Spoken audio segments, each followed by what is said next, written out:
मेरे प्यारे साथियों, आपका हमारे चैनल बालाजी महाकाल में वेलकम है। साथियों, अगर कहानी आपको अच्छा लग रहा है तो लाइक करें, शेयर करें अपने दोस्तों को, ताकि वो भी कहानी का आनंद उठा सकें। एपिसोड 731 उग्रवादी योद्धा जवार यू। एक उग्रवादी योद्धा विपिन आश्चर्यचकित रह गया। स्वयं एक उग्रवादी होने के नाते उन्होंने असीम जंगलों में अपने दर्जनों वर्षों के साहसिक कार्यों के दौरान कभी भी किसी अन्य उग्रवादी योद्धा को नहीं देखा था। केवल जंगली जानवर ही ऐसे चीजें थी जिनका उसने सामना किया था। ऐसा इसलिए था क्योंकि भूमि बहुत विशाल था और उन पर आतंकवादी योद्धा बहुत कम थे। और हेवन लेवल टेस्ट के 5वें स्तर तक पहुंच गया था। विपिन के चेहरे पर हल्की मुस्कान थी। जब उसने 8वीं जनजाति को छोड़ा तो वह भी उस स्तर तक पहुंच गया था। उसने एग्निक से कहा, चलो, और फिर उसने 7 अंडरग्राउंड पैलेस की ओर चल दिया। कुछ ही समय बाद वे वहां पहुंचे और वहां जमा भीड़ में से उन्हें कई जाने पहचाने चेहरे मिले, जिसे कि चंद्रशेखर, यदुराज और देविका। विपिन को आते देख भीड़ में हंगामा मच गया। चंद्रशेखर जल्दी से उसके पास गया और कहा कि विपिन, आप अपने साहसिक कार्यों से वापस आ गए। विपिन ने हाँ में सिर हिलाया और उन पुराने दोस्तों को अभिवादन किया। विपिन उन आदमी को ध्यान से देखे। यदुराज ने युद्ध के मैदान में हेवन लेवल टेस्ट ले रहे एक आदमी की ओर इशारा करते हुए मुस्कुराते हुए उसे कहा, उसका नाम जवार है, तुम्हारे तरह एक उग्रवादी योद्धा है और अभी कुछ समय पहले ही असीम जंगलों से वापस आया है। विपिन ने तुरंत उस ओर देखा जिधर यदुराज ने इशारा किया था। वहां उसे ढीले सुनहरे वस्त्र पहने एक सुंदर आदमी को देखा। उसकी छाती हवा में खुली हुई थी। उस आदमी के हाथ में एक लंबा लाल भाला था। देखने से यह श्वेत हथियार था। यद्यपि हेवन लेवल टेस्ट में श्वेत हथियारों की शक्ति पूरी तरह से जारी नहीं किया जा सका, फिर भी इस व्यक्ति ने अपने आसपास के 100 कठपुतली सेनानी को अपने भाले से एक कोने में धकेल दिया। वह वास्तव में शक्ति का उपयोग करने में उत्सुक था। उस आदमी को देखते देखते विपिन का पारा चढ़ गया। उस समय वह बता सकता था कि वह आदमी एक वास्तविक विशेषज्ञ था जो लड़ने में अच्छा था। यह आदमी 100 कठपुतली सेनानी का सामना करते हुए हेवन लेवल टेस्ट के 6ठे स्तर को चुनौती दे रहा था, जो बेहद शक्तिशाली हमले शुरू कर सकते हैं। यह सभी कबीले के लोगों पर हावी हो सकते हैं, लेकिन फिर भी वह उन्हें पूरी तरह से हरा रहा है। हर बार जब वह आकस्मिक रूप से हमला करता है तो वह अपने विरोधियों के संयुक्त हमले की खामियों को पकड़ सकता है और उन्हें तोड़ सकता है। उन कठपुतली सेनानी को अब खुद को बचाने में व्यस्त रहने के लिए मजबूर होना पड़ता है। यदि एक महान शक्ति का आदमी है। विपिन ने गुप्त रूप से उसकी प्रशंसा करते हुए हाथ भींच लिए। वह कुछ देर तक देखता रहा, इससे पहले कि उस आदमी ने सभी कठपुतलियों को हराकर लड़ाई समाप्त कर दी। उस आदमी ने हेवन लेवल टेस्ट का 6ठा लेवल पास कर लिया। वाही, यह इतना डरावना है कि उन्होंने हेवन लेवल टेस्ट के 6ठे लेवल को पास करते हुए ऐसा किया। उनका युद्ध कौशल सचमुच प्रभावशाली है। क्या एक उग्रवादी योद्धा ऐसा कर सकता है? महल दर्शक की चर्चाओं से भर गया। चंद्रशेखर ने अपनी मुट्ठियां कसकर भींच ली और उत्साह से गुप्त रूप से सोचा कि वह बहुत शक्तिशाली है। भीड़ के बीच केवल विपिन ही शांत मुद्रा में था। तभी उसने देविका की आवाज सुनी, जो कह रही थी कि विपिन, मेरे पीछे आओ और मैं तुम्हें जब्बार से मिलाता हूँ। ठीक है। उसने सिर हिलाया और उसके पीछे चला गया। फिर से उसे वहां ले गया जहां जब्बार आप अपना परीक्षण समाप्त करने के बाद नीचे चले गए थे। जवार, जब कृपया मुझे इस आदमी से आपका परिचय करने की अनुमति दे। इसे विपिन कहा जाता है। यह आपकी तरह ही एक उग्रवादी योद्धा है। देविका ने जवार से कहा, आप सचमुच? उस आदमी ने विपिन की ओर आश्चर्य से देखा। तुम भी एक लड़ाकू योद्धा हो? विपिन ने हाँ में सिर हिलाया।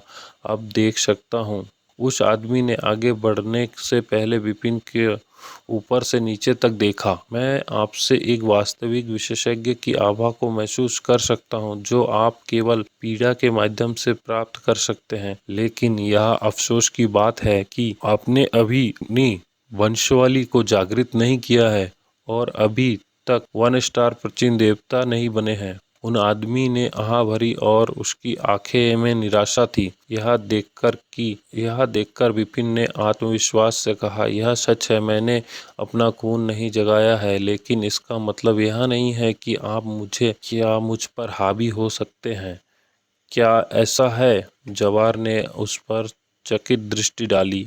इस पर देविका, यदुराज और अन्य सभी ने अजीब भाव से विपिन की ओर देखा। उन्होंने देखा कि जवार आप अभी कितने शक्तिशाली थे और उनके लड़ने के कौशल के आधार पर और उनके अपने रक्त वंश को जागृत कर लिया था, जिसका घनत्व बहुत अधिक था। उनका मानना था कि उन्हें जितना उन्होंने देखा है उससे कहीं अधिक शक्तिशाली होना चाहिए। इस प्रकार विपिन को यह कहते हुए सुनकर उन्हें सचमुच आश्चर्य हुआ कि जवार, तुम उसे वश में नहीं कर सकते। दिलचस्प। जवार अपने एक बड़ी मुस्कान दी और कहा कि मैंने कई वर्षों तक असीम जंगलों में साहसिक कार्य किए हैं और उस दौरान मैं 2 बेहद शक्तिशाली विरोधियों से मिला हूँ, जो उग्रवादी योद्धा भी थे, और अब आप यह तीसरी योद्धा हैं। मुझे नहीं पता कि आप इतने आश्चर्यचकित क्यों हैं। चूंकि हम यहाँ 2 उग्रवादी योद्धा के रूप में हैं, तो हम लड़ाई क्यों नहीं करते हैं? आप सही कह रहे हैं, एक उग्रवादी योद्धा से मिलना कठिन है, और अगर हम आज नहीं लड़ेंगे तो यह बहुत अफसोस की बात होगी। विपिन ने उसका निमंत्रण स्वीकार कर लिया। महान, इसे निष्पक्ष बनाने के लिए मैं लड़ाई के दौरान एक प्राचीन देवता के परिवर्तन नहीं होऊंगा, जवार अपने खुशी से उत्तर दिया। जवाब देते हुए विपिन मुस्कुराया। हो सकता है कि आप बदलना ना चाहे, लेकिन मैं आपको ऐसा करने में मजबूर कर दूंगा। अच्छा जबार, तुमने उसकी भौहों को जोर से सिकोड़ दिया और उसकी आंखों में युद्ध का इरादा उभर रहा था। विपिन के भी यही भाव थे। उग्रवादी योद्धाओं को ऐसा इसलिए कहा जाता था क्योंकि उन्हें लड़ना पसंद था। वे कबीले में आराम और नीरस जीवन से ऊब गए थे, इसलिए वे रोमांच के लिए असीम जंगलों में चले गए। ये देखते हुए कि पूरे प्राचीन देव कबीले में भी बहुत अधिक उग्रवादी योद्धा नहीं थे, वे शायद ही कभी एक दूसरे से युद्ध कर सकते थे। यही कारण है कि विपिन और जबार से आपकी मुलाकात के तुरंत बाद उनकी युद्ध की मंशा जागृत हो गई। देखने वालों को कोई आश्चर्य नहीं हुआ कि ये दोनों एक दूसरे से लड़ने जा रहे थे। इसके विपरीत वे उसे देखने के लिए उत्सुक थे।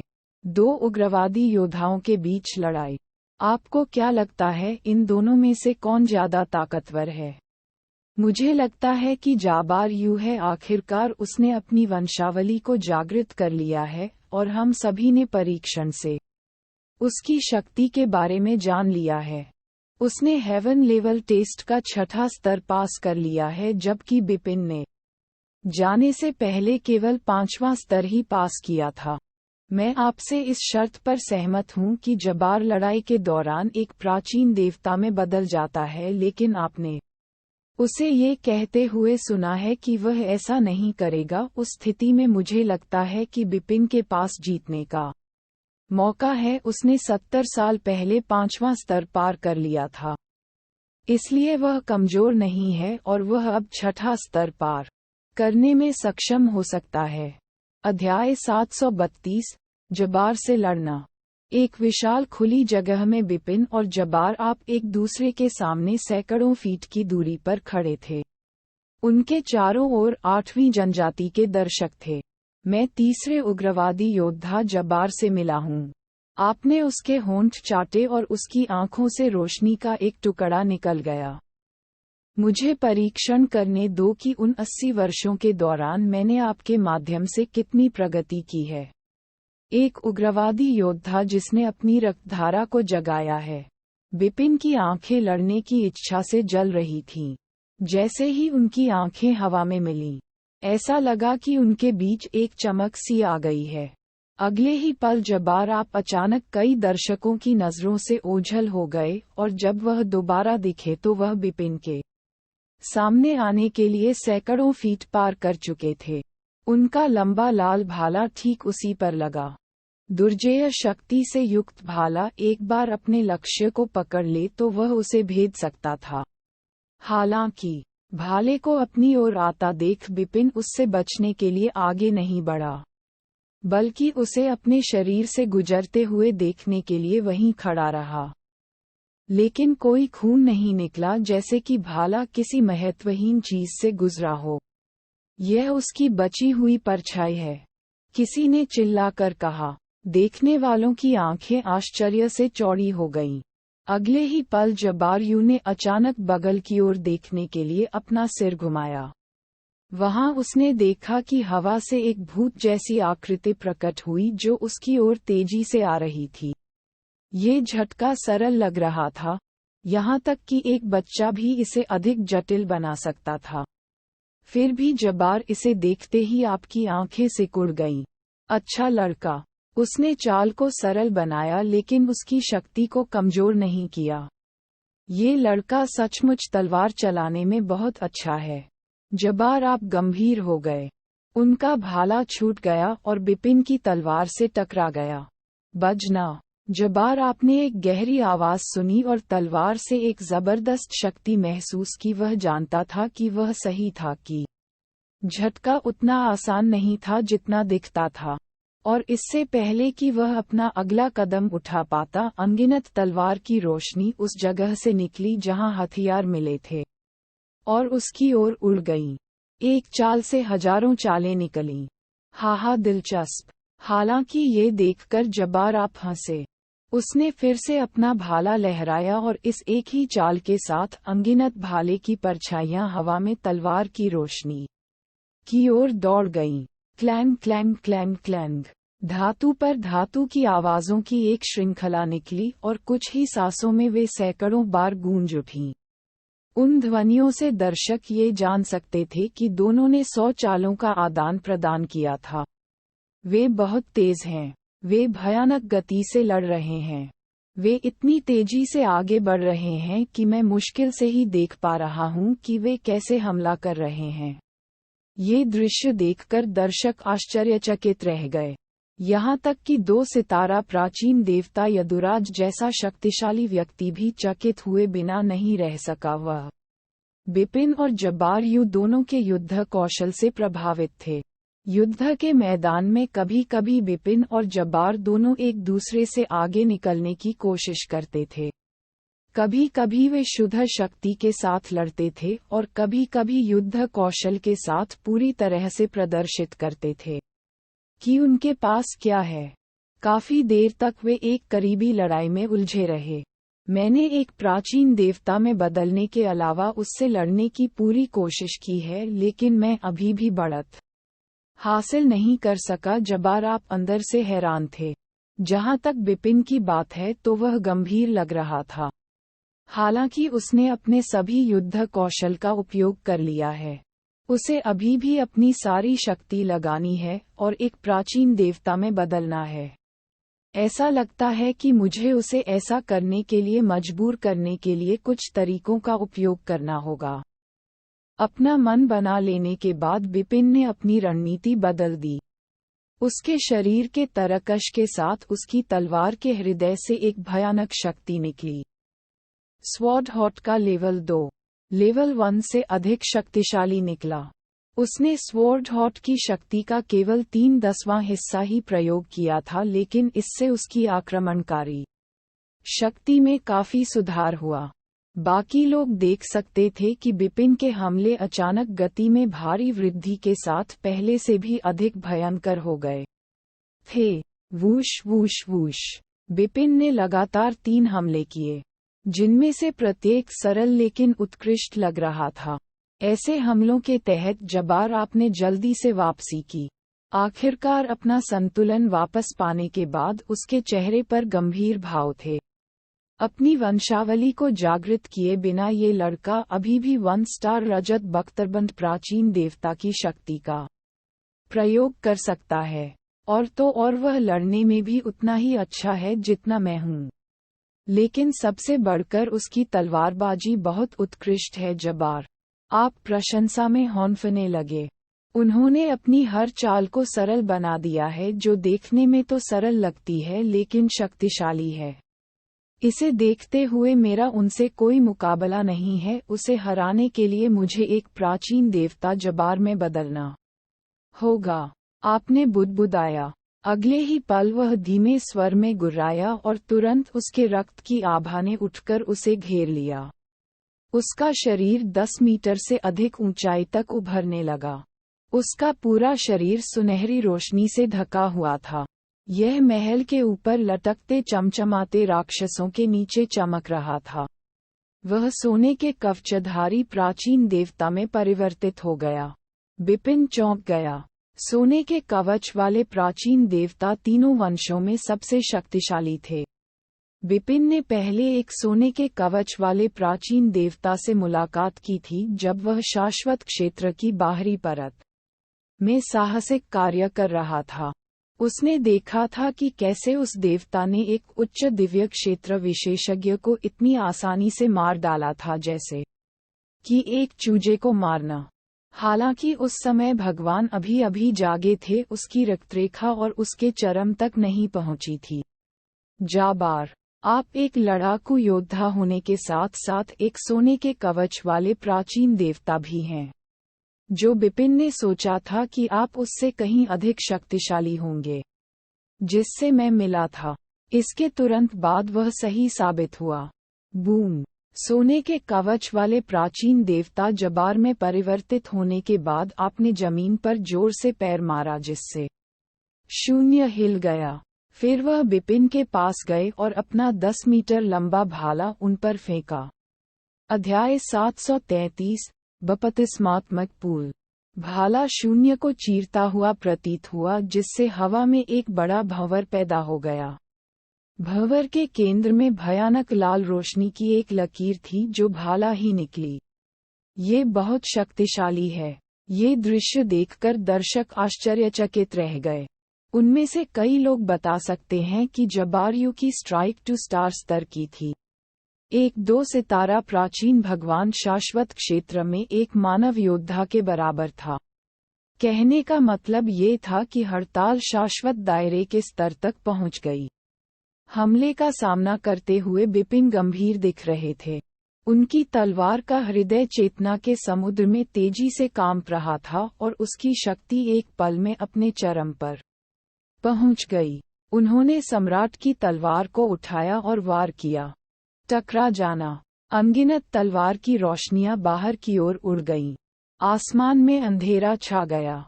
आसपास का वातावरण हिलने लगा।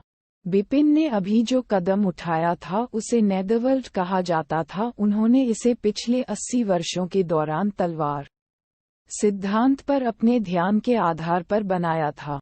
साथ ही यह उनकी सबसे शक्तिशाली तकनीक थी जो गुप्त कौशल के स्तर 6 तक पहुंच गई थी। अगले ही क्षण तलवार और भाले में टक्कर हो गई। कोई तेज ध्वनि नहीं थी जैसा कि दूसरों को उम्मीद थी, लेकिन शक्ति को कुचलने वाली, शक्ति की निचोड़ने वाली ध्वनि थी। जहां हथियार मिले थे वहां से अचानक एक जबरदस्त ताकत आसपास के इलाके में घुस गई। हुश हुश! बिपिन और जब्बार तुम तेजी से पीछे की ओर फेंक दिए गए। जो दर्शक दूर से लड़ाई देख रहे थे वे भी बल से प्रभावित हुए, लेकिन सौभाग्य से उन्हें इससे बचाने के लिए उनके बीच कई विशेषज्ञ मौजूद थे। दोनों ने अपना संतुलन वापस पाने के बाद सैकड़ों फीट की दूरी पर एक दूसरे को करीब से देखा।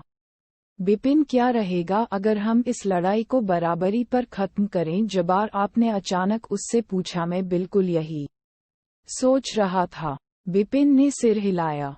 वास्तव में शुरू से ही उनका इरादा इसे एक मैत्रीपूर्ण प्रतियोगिता बनाने के साथ साथ ये परखने का भी था कि उन्होंने उन वर्षों के दौरान कितनी प्रगति की है। इसलिए इस पर युद्ध करने की कोई आवश्यकता नहीं थी। सबसे महत्वपूर्ण बात यह है कि उसे यकीन नहीं था कि वह जब्बार को हरा सकता है। मैंने अपने अधिकांश कौशल प्रदर्शित किए हैं, जिनमें सबसे शक्तिशाली कौशल भी शामिल है, लेकिन फिर भी मैंने उसे अभी तक नहीं हराया है। हालांकि मेरे पास उपयोग करने के लिए कुछ छिपे हुए कार्ड हैं। मेरा मानना है कि वह भी अच्छा करता है। बिपिन सोच में पड़ गया। एक स्वर्ण बख्तरबंद प्राचीन देवता और एक लड़ाकू योद्धा होने के नाते उसके पास जितना दिखाया गया है उससे कहीं अधिक होना चाहिए। उसने स्पष्ट रूप से अभी भी अपनी शक्ति का पूरी तरह से उपयोग नहीं किया है। बिपिन उस निष्कर्ष पर पहुंचे क्योंकि वह अच्छी तरह से जानते थे कि एक स्वर्ण बख्तरबंद प्राचीन देवता एक दिव्य क्षेत्र विशेषज्ञ की तुलना में कहीं अधिक शक्तिशाली हो सकता है, और इसके अलावा जबार आपने शायद स्टार नदी गुप्त कौशल में उच्च स्तर तक महारत हासिल कर ली थी। यदि वह अपनी पूरी शक्ति से लड़ता है तो वह एक शाश्वत क्षेत्र विशेषज्ञ जितना शक्तिशाली हो सकता है। मैं जानता हूं कि भले ही वह अब केवल एक सितारा प्राचीन देवता है। जहां तक मेरी बात है तो मैं केवल सबसे कमजोर शाश्वत क्षेत्र विशेषज्ञों से ही लड़ने में सक्षम हूं। जैसे ही ये विचार बिपिन के दिमाग में घूमे, उसने अचानक जब्बार को सुना। तुमने उसका नाम पुकारा। उस आदमी ने उसकी ओर देखा और मुस्कुराते हुए बोला, मैं वास्तव में आपकी शक्ति की प्रशंसा करता हूँ। आपने अभी तक अपना वंश भी नहीं जगाया है, और फिर भी आपने हम सभी को प्रभावित किया है। मुझे विश्वास है कि एक बार आप इसे जगाओ, आपकी शक्ति एक नए स्तर पर पहुंच जाएगी। ये सुनकर बिपिन मुस्कुरा दिए। यह अफसोस की बात थी कि उसने अपनी वंशावली को नहीं जगाया था और अभी भी गगनचुंबी इमारत क्षेत्र में था। हालांकि जब तक वह अपने वंश को जागृत करने के लिए बपतिस्मा ले सकता है, वह कई स्तरों पर अपनी शक्ति में सुधार करने में सक्षम होगा। वास्तव में मैं बपतिस्मा के लिए वापस आया था। मैं अपनी वंशावली को जागृत करना चाहता हूँ। बिपिन ने आखिरकार बात की। उस स्थिति में आपको शुभकामनाएं। मुझे आशा है कि मैं भविष्य में किसी दिन आपसे मिल सकता हूँ, और उस समय एक तस्लीम करते हैं। जब्बार यूं ने कहा। जरूर। बिपिन फिर से मुस्कुराया, लेकिन वह जानता था कि उसे इस आदमी से दोबारा मिलने का मौका नहीं मिलेगा। उसे जल्द ही फर्मामेंट टेरिटरी में वापस जाना होगा। जब्बार आपने 8वीं जनजाति को बिना रुके छोड़ दिया, जबकि बिपिन वहीं रहे। बिपिन बपतिस्मा 2 महीने में होगा, तब तक आप यहीं रुककर इसका इंतजार कर सकते हैं, देविका ने बिपिन से कहा। ठीक है, धन्यवाद। बिपिन ने सिर हिलाया। वह 2 महीने और इंतजार कर सकता था। समय तेजी से उड़ गया। आखिरकार वार्षिक बपतिस्मा आ गया। चूंकि बपतिस्मा हर साल होता था, इसलिए प्रत्येक कबीले में बपतिस्मा लेने के लिए ज्यादा लोग नहीं बचे थे। इस बार बिपिन के साथ केवल 1 दर्जन साथी थे। देविका उन्हें एक विशाल घाटी में ले गई। घाटी के मध्य में 10 मीटर व्यास से भी बड़ा एक गोल तालाब था, जिसके पानी से अजीब सी गंध आती थी। तालाब के किनारे कुछ लोग बड़ी संख्या में पत्ते और पौधे उसमें फेंक रहे थे। ब्लब ब्लब करीब से देखने पर उन्होंने देखा कि पानी उबल रहा था। ये पूल वह जगह है जहां हमारे प्राचीन देव कबीले के लोग बपतिस्मा लेते हैं। हम इसे बपतिस्मा देने वाला पूल कहते हैं। देविका की आवाज तेज और स्पष्ट थी। हमारे कबीले में हर किसी को इस पूल में बपतिस्मा लेने का मौका मिलता है। अधिकांश लोग अपनी वंशावली को जागृत कर सकते हैं और प्राचीन देवता बन सकते हैं, जबकि कुछ लोग ऐसा करने में असफल हो जाएंगे क्योंकि उनकी वंशावली बहुत पतली है। कृपया एक क्षण यहीं रुकें। इतना कहकर देविका तालाब की ओर चल दी। ये बपतिस्मा पूल है। दर्जनों लोग जो बपतिस्मा लेने जा रहे थे, वे सभी उत्सुकता से पूल की ओर आशा भरी नजरों से देख रहे थे। बिपिन भी उनमें से एक थे। बैप्टिस्मल पूल कुछ ऐसा है जिसे फर्मेट टेरिटरी के सभी संप्रदाय प्राप्त करना चाहते हैं, जिससे उनकी आंखें चमक उठीं। फर्मेंट टेरिटरी में सभी संप्रदायों के विशेषज्ञों को उम्मीद थी कि एक दिन उन्हें प्राचीन देवता के रूप में अपनी वंशावली को जागृत करने के लिए पूल में बपतिस्मा दिया जा सकता है। यही कारण है कि जब भी शाश्वत क्षेत्र खुला होता था तो शाश्वत क्षेत्र के विशेषज्ञ प्राचीन देव कबीले से बपतिस्मा देने वाले तालाबों को जब्त करने का पागलपन भरा प्रयास करते थे। सौभाग्य से उन पूलों की कड़ी सुरक्षा की गई थी, इसलिए भले ही उन विशेषज्ञों ने एक को जब्त करने के लिए हाथ मिलाया हो, लेकिन उनके सफल होने की बहुत कम संभावना थी। और इसके अलावा भले ही वे सफल होने के लिए पर्याप्त भाग्यशाली हों, फिर भी उनमें से कुछ प्राचीन देवता बन सकते हैं। आकाश गुंबद के चारों ओर के ताकतवर लोग अंततः केवल मनुष्य ही हैं और उनके पास प्राचीन देवताओं का खून नहीं था। भले ही वे प्राचीन देवताओं के खून पर भरोसा करते हों, वे जबरन थोड़े से खून से रंगे हुए हैं। केवल प्राचीन लोग अच्छे भाग्य के साथ सफल हो सकते हैं और जिन प्राचीन देवताओं को उनमें परिवर्तित किया जा सकता है वे शायद केवल प्राचीन कांस्य कवच देवता हैं, बिपिन ने गुप्त रूप से सोचा था। इस समय छाया सांस लौट आई थी। सुनो, बपतिस्मा पूल में प्रवेश करने के बाद आपको पूल के पानी को जितना संभव हो उतना अवशोषित करना चाहिए। जितना अधिक आप अवशोषित करेंगे, जागृति की संभावना उतनी ही अधिक होगी और रक्त जागृति का स्तर उतना ही अधिक होगा, दादी यंग ने कहा। हाँ, उनके सामने मौजूद लगभग 10 लोगों ने सिर हिलाया। खैर, बपतिस्मा तैयार है, आप अपनी इच्छानुसार उनमें से किसी एक को चुन सकते हैं। सास के आदेश के बाद उसने फिर से बिपिन की ओर देखा। बिपिन, मेरे साथ आओ। बिपिन ने सिर हिलाया और अपनी सास के पीछे पीछे बपतिस्मा गृह की ओर चल दिया। जहाँ तक अन्य जातीय समूहों की बात है तो वे आसपास के बपतिस्मा स्थलों की ओर भाग रहे हैं। इस घाटी में बपतिस्मा देने वालों की संख्या बहुत बड़ी है। एक जनजाति बिना किसी हस्तक्षेप के बपतिस्मा का चयन करती है, लेकिन इसके बाद ये लोग बपतिस्मा कुंड में प्रवेश कर गए। दहाड़ टिल्डा बैप्टिस्टी में कुछ धीमी दहाड़ें थीं जिसने आत्मा को झकझोर दिया। उसी समय बैप्टिस्टी पूल की सतह से बड़ी मात्रा में सियान हवा इन लोगों की ओर सीटी बजाते हुए प्रवाहित हुई। इन लोगों ने एक एक करके अपनी आंखें बंद कर लीं और उन्हें आत्मसात करने लगे। सास अपनी अद्वितीय तलवार लेकर आईं और बपतिस्मा गृह में गईं, जो स्पष्ट रूप से घाटी के केंद्र में स्थित तलवार के आकार से बड़ी थी।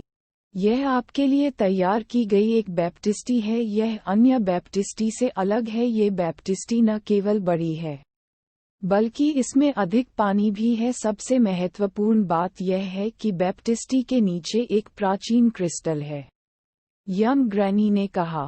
प्राचीन क्रिस्टल। बिपिन अंदर चला गया। उसने इस प्राचीन क्रिस्टल के बारे में कभी नहीं सुना था। प्राचीन क्रिस्टल हमारे महान पूर्वज प्राचीन देवताओं द्वारा छोड़े गए हैं। वे हमारे पूर्वजों के शरीर का हिस्सा हैं। प्रत्येक प्राचीन क्रिस्टल में पूर्वजों के मांस और रक्त शक्ति का हिस्सा होता है। इसका उपयोग रक्त को जागृत करने के लिए किया जाता है। महान प्रभाव, समझाया दादी यंग।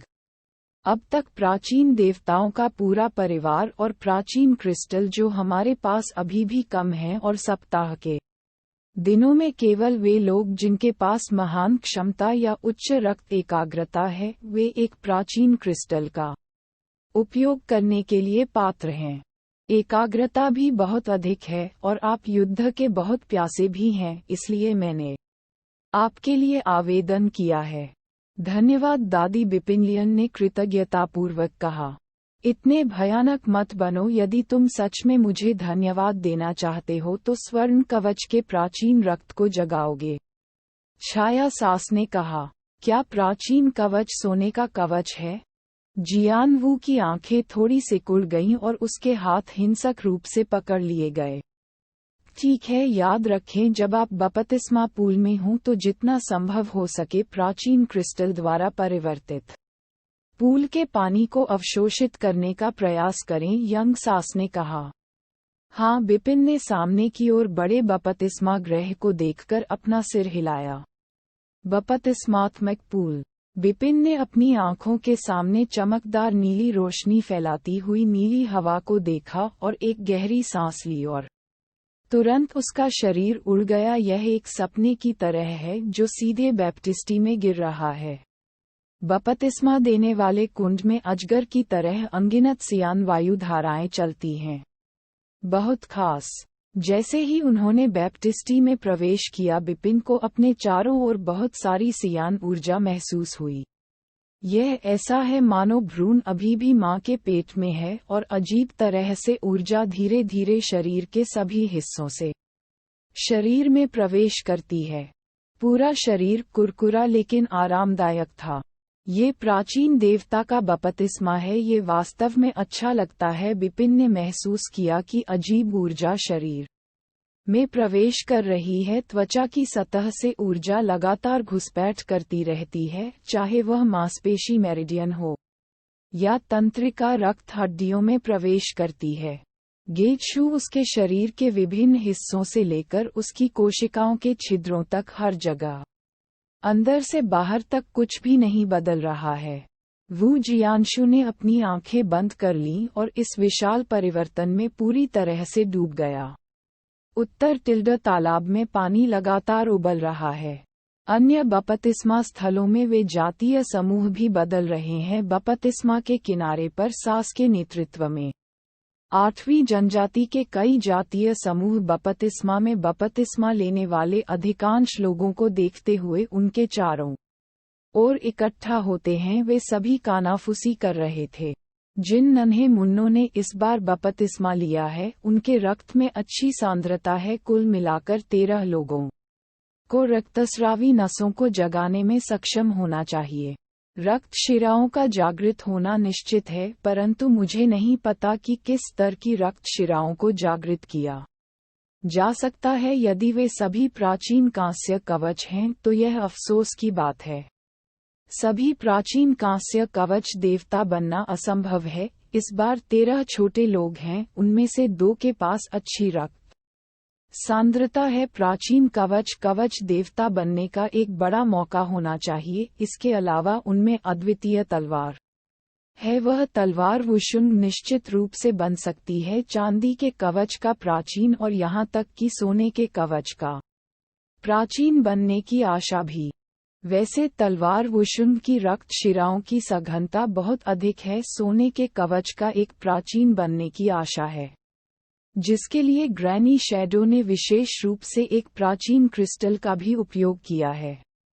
इसे देखें और देखें कि वह बपतिस्मा में कितने समय तक रह सकता है। यदि वह 1 या 2 दिन तक रह सकता है तो उसके पास सोने के कवच का प्राचीन बनने का एक बड़ा मौका है।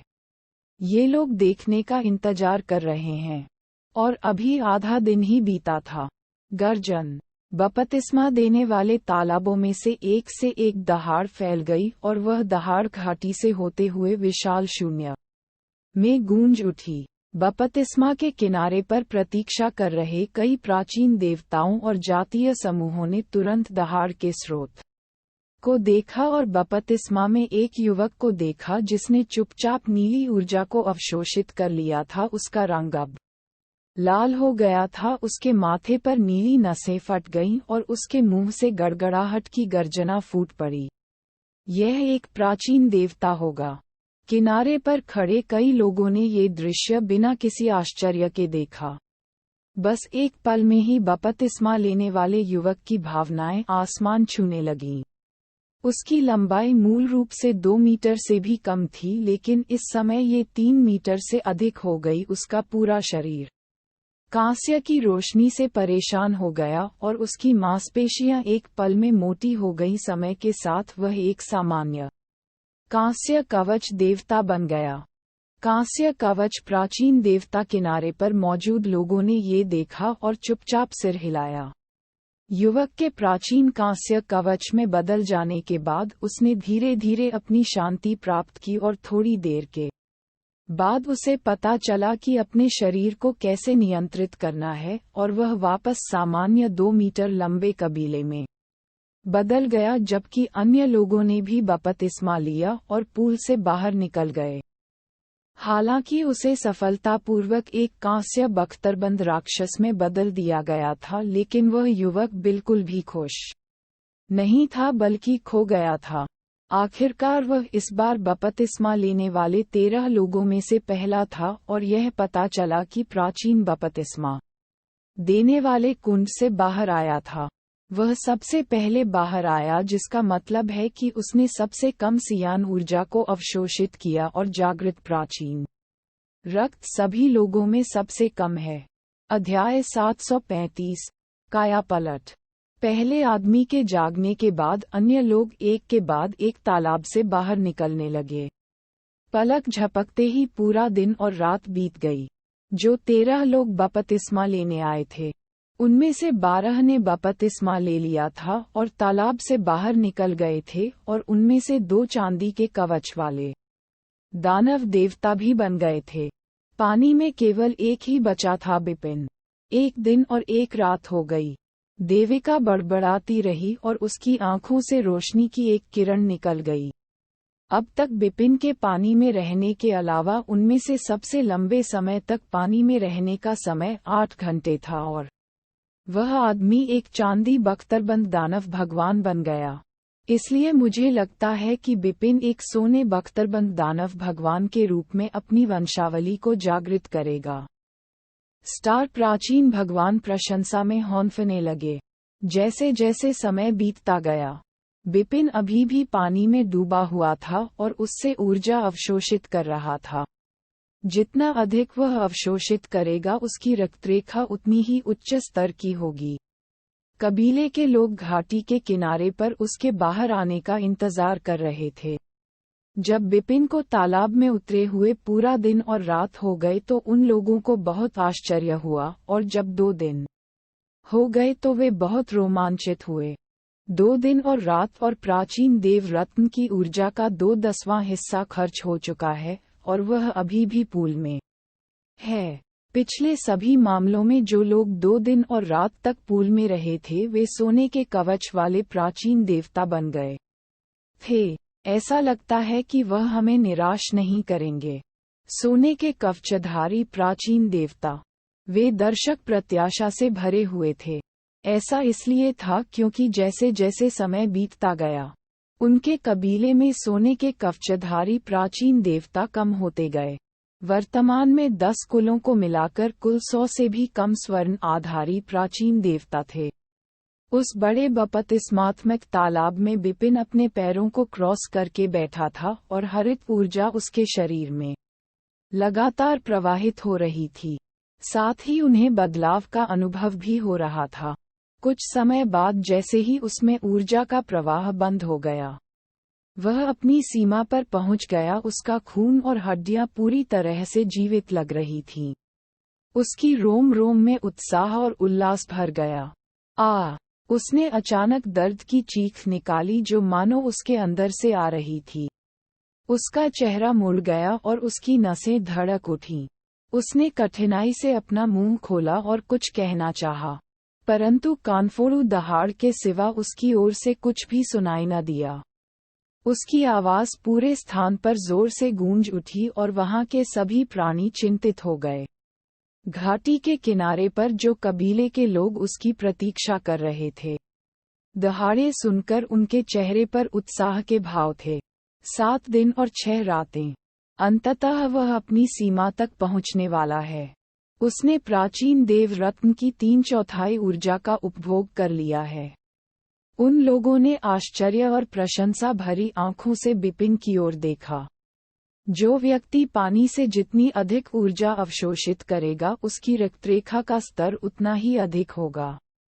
7 दिनों और 6 रातों जैसे लंबे समय तक बिपिन द्वारा पूल में ऊर्जा को अवशोषित करने के विचार से वे कबीले के लोग ये सोचने से खुद को नहीं रोक सके कि बिपिन किस प्रकार की रक्तधारा को जागृत करेगा। मुझे यकीन है कि वह सोने के कवच वाले प्राचीन देवता के रूप में अपनी वंशावली को जागृत करने जा रहा है। इससे भी अधिक यह उच्चतम स्तर का होना चाहिए। हमारे कुल में कुछ ही लोग अपने रक्त स्तर के आधार पर उनके समकक्ष हो सकते हैं। चलो बस इंतजार करें। सबकी निगाहें बिपिन पर टिकी थीं। फिर असहनीय दर्द के साथ बिपिन का शरीर ठीक वैसे ही फूलने लगा जैसा अन्य कुल के लोगों ने बपतिस्मा तालाबों में अनुभव किया था। एक क्षण बाद उसका शरीर स्पष्ट रूप से बड़ा होकर 10 मीटर ऊंचाई और अंततः 15 मीटर तक बढ़ गया। इसके साथ ही उसकी त्वचा धीरे धीरे सुनहरी हो गई और उसके हाथ और पैर बड़े हो गए। वह बिल्कुल 15 मीटर लंबे सोने के कवचधारी प्राचीन देवता जैसा दिखता था। वह बहुत मजबूत और लंबा है। वह 15 मीटर ऊंचे सोने के कवचधारी प्राचीन देवता बन गए। यह देखने वाले थोड़े हक्के बक्के रह गए। प्राचीन देव कुल में एक व्यक्ति कितना लंबा हो सकता है, यह उसके रक्त वंश से निर्धारित होता था। आमतौर पर तांबे बख्तरबंद प्राचीन देवता लगभग 3 मीटर ऊंचे होते थे, जबकि चांदी बख्तरबंद प्राचीन देवता 5 से 6 मीटर ऊंचे होते थे। जहां तक सोने के कवच वाले प्राचीन देवताओं की बात है, उनमें से अधिकांश की ऊंचाई लगभग 10 मीटर थी, कुछ उससे भी लंबे थे। इसलिए बिपिन के रूपांतरित होने के बाद उनकी लंबाई देखकर वे काफी आश्चर्यचकित थे। अचानक कोई चिल्लाया, देखो क्या है। दूसरों ने तुरंत बिपिन की छाती को देखने के लिए उसकी आंखों का अनुसरण किया और वे फिर से अवाक रह गए। बिपिन की छाती पर उन्होंने एक चतुर्भुज तारे का एक पैटर्न देखा। पैटर्न ने बिपिन के स्तर को 1 स्टार प्राचीन देवता के रूप में दर्शाया और जिस बात ने कुल के लोगों को इतना आश्चर्यचकित किया वह क्षेत्र था जिसे पैटर्न ने कवर किया था। उस क्षेत्र की त्वचा उसकी त्वचा के अन्य क्षेत्रों से थोड़ी अलग गहरे सुनहरे रंग की थी। गहरा सुनहरा, वह कैसे संभव है? कुल के लोगों को अपनी आंखों पर विश्वास नहीं हो रहा था। उनके दिमाग में तीनों प्रकार के प्राचीन देवताओं की त्वचा एक ही रंग की थी। सोने के कवचधारी प्राचीन देवता सुनहरी त्वचा वाले थे। उसकी छाती की त्वचा उसके शरीर के अन्य हिस्सों से अलग क्यों है? यह क्या बदतमीजी है? जैसे ही बिपिन के अंदर का दर्द कम हुआ, उसकी आंखों से सुनहरी रोशनी की एक किरण निकल गई। उसने अचानक ऊपर देखा तो एक दबाव भरी शक्ति उससे दूर जा रही थी। इसी बीच उसके मन में कुछ छवियां उभरी। वे प्राचीन देवताओं की विरासत में मिली यादें थीं। यादें केवल एक ही चीज के बारे में थीं, प्राचीन देव कुल का सर्वोच्च कौशल। प्राचीन देवता की 3 उंगलियां,